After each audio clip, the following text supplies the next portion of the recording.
माता सती भी शिव जी की अर्धांगिनी है और माता पार्वती जी भी शिव जी की अर्धांगिनी, दोनों।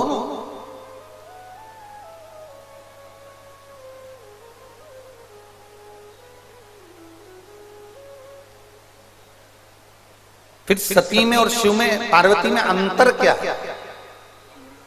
सती और पार्वती में सबसे बड़ा अंतर क्या है? जितने लोग आस्था चैनल पर सुन रहे हैं, फेसबुक यूट्यूब पर सुन रहे हैं, मोबाइलों पर सुन रहे हैं और इस कुशीनगर की पवित्र भूमि पर बैठकर सुन रहे हो, तो इन दोनों में अंतर क्या है?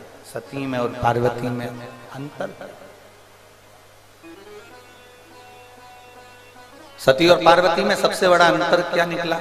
सती और पार्वती में सबसे बड़ा अंतर यह निकला कि शंकर भगवान सती को शादी कर कर लेकर आए, माता सती को विवाह कर कर लेकर आए, दक्ष प्रजापति के यहाँ से विवाह कर कर लौट कर आए और दक्ष प्रजापति के यहाँ से विवाह कर कर जब सती को लेकर आए, तब लेकर आने के बाद भगवान शंकर सती मैया को कुंभज बाबा के यहाँ, अगस्त ऋषि के यहाँ कथा सुनाने के लिए ले गए। बोलो, सुनी कि नहीं सुनी कथा आपने? ये कथा सुनी कि नहीं सुनी कि शंकर सती को लेकर कुंभज बाबा के यहाँ, अगस्त ऋषि के यहाँ कथा सुनने के लिए।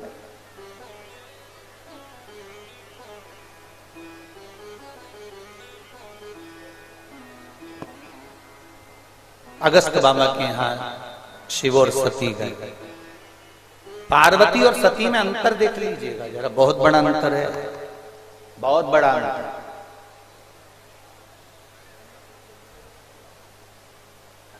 जो शंकर भगवान ने इस संपूर्ण ब्रह्मांड में जो चीज दी वो आज तक हमारे यहां चल रही है।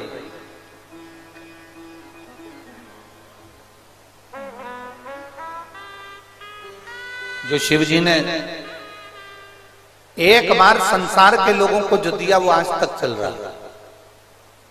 शंकर जी से पहले कोई दूल्हा बना था क्या? जम के बोलिए जरा। शिव जी से पहले कोई दूल्हा बना है? नहीं।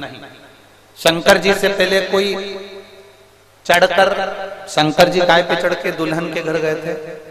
जम के बोलो जरा। नंदी पे चढ़कर। आज के समय में दूल्हा काय पे चढ़कर जाता है? बोलो बोलो जम के। घोड़ी पे चढ़। जो शिव जी ने बीज बो दिया, जो भगवान शंकर ने स्वयं देवादिदेव महादेव सबसे पहले दूल्हा बने, उसके बाद में फिर नारायण दूल्हा बने, फिर इंद्र दूल्हा बने, फिर राम जी दूल्हा बने, फिर कृष्ण जी दूल्हा बने, ऐसे ऐसे क्रम चालू हो गया दूल्हा बनने का। तब से लेकर आज तक लोग घोड़ी पे चढ़कर बारात लेकर जाते हैं। जैसे शंकर जी बारात लेकर गए, शंकर जी धूम धड़ाके से गए, वैसे आज के समय में दुनिया के लोग बारात लेकर जाते हैं। आज के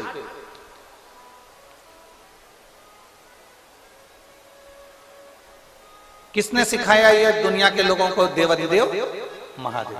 जम के बोलो जरा, देवादिदेव महादेव। बारात ले जाना सिखाया, जनवासे में पहुंचना सिखाया, बारात का भोजन प्रसाद होना ये सिखाया। ये शिव जी ने सबको सिखाया। अब शिव जी ने दूसरी चीज संसार के लोगों को दी, जो माता सती के समय पर प्रारंभ हुई।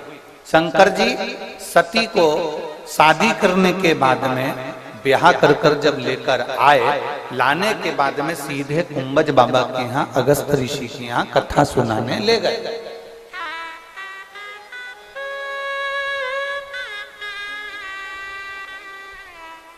हमारे मध्य प्रदेश में, हम जिस मालवा क्षेत्र में रहते हैं सीहोर में, तो वहां का एक नियम है हमारे मध्य प्रदेश का। आपके यहाँ का भी नियम हमें तो लगता है कि होना चाहिए ऐसा।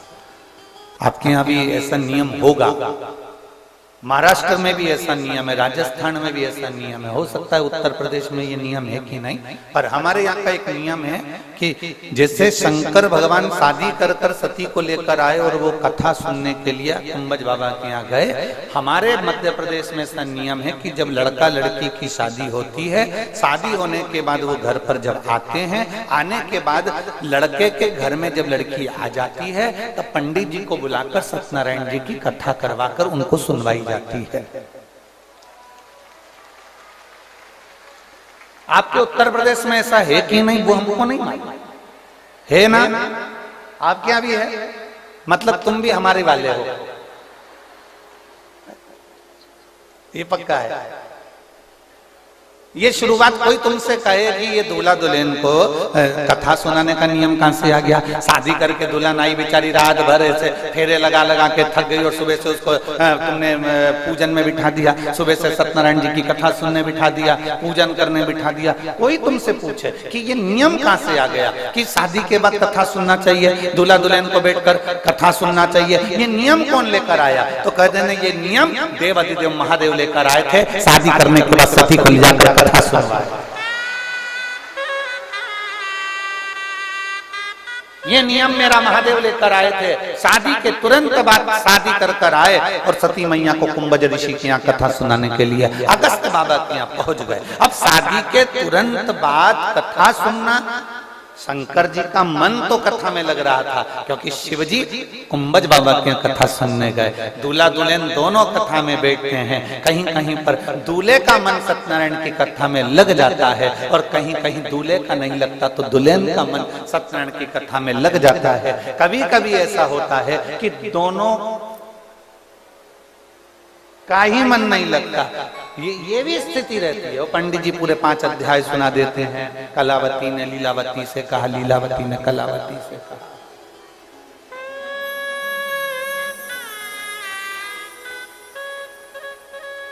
तो वो कथा पूरी हो जाती है और आखिरी में फिर आरती हो जाती है। श्री सत्यनारायण भगवान की जय।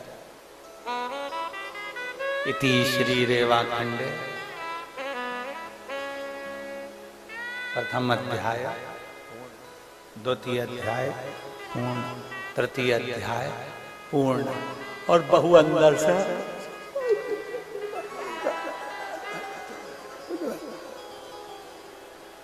पति को कोनी मार के करे।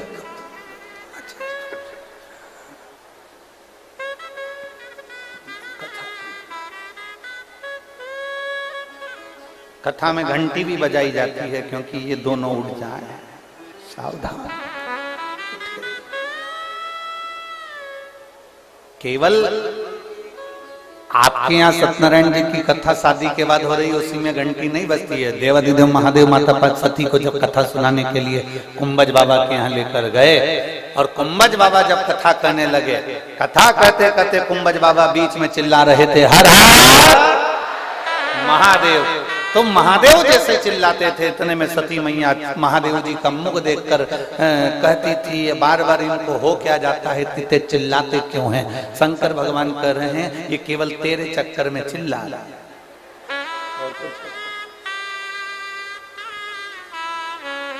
रात्रि को गस्ती वाला आता है, आपके कुशीनगर में आता है कि नहीं आता हमें नहीं मालूम, पर हमारे उधर तो आता है। रात्रि में गस्ती वाला आता है और सीटी बजाता है। सीटी तो अभी अभी बजाने लगा, पहले तो चिल्लाता था जागते रहो, अब सीटी बजाने लगा कि जाग जागते रहो। अब सीटी बजाता है, पहले कहता था जागते जागते।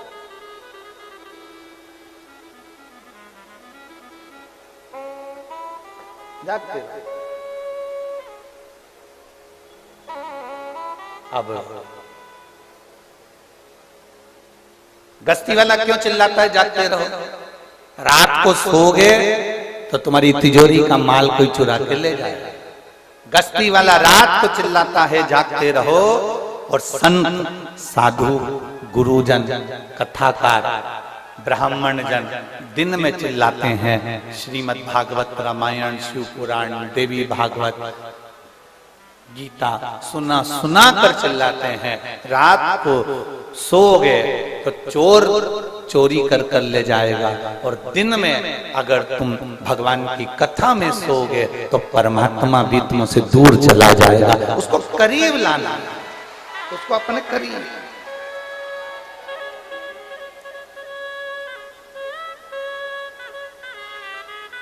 उसको अपने नजदीक लेकर आना।